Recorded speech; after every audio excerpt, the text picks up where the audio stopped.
kom til verden en kølig martsmorgen i 1805 i den lille by Odense.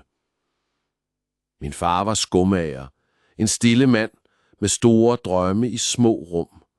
Han elskede bøger, selvom han næppe havde tid til at læse.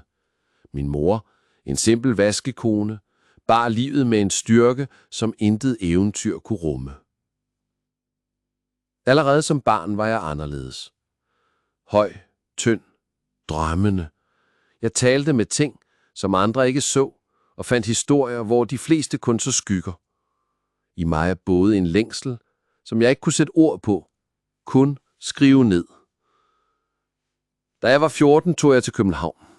Jeg var ung, alene og overbevist om, at jeg var noget særligt. En overbevisning, som verden i første omgang ikke delte.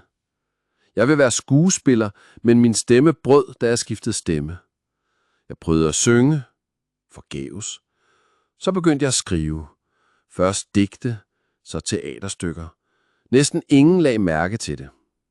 Men jeg blev, for i skrivningen fandt jeg det, jeg ellers manglede. Orden i kaos, håb i hverdagen. Mit første eventyr blev næppe bemærket. Det andet heller ikke. Men jeg skrev videre. Figurerne kom til mig som gamle venner. En ælling, der var anderledes. En pige i sneen. En havfrue, der gav sin stemme for kærlighed.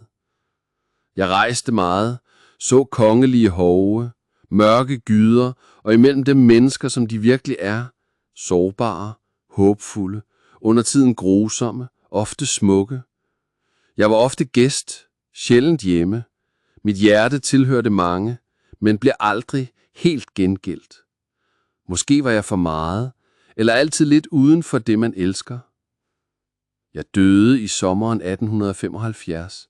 Ikke rig, ikke fattig, ikke helt ensom, men heller ikke helt tilhørende.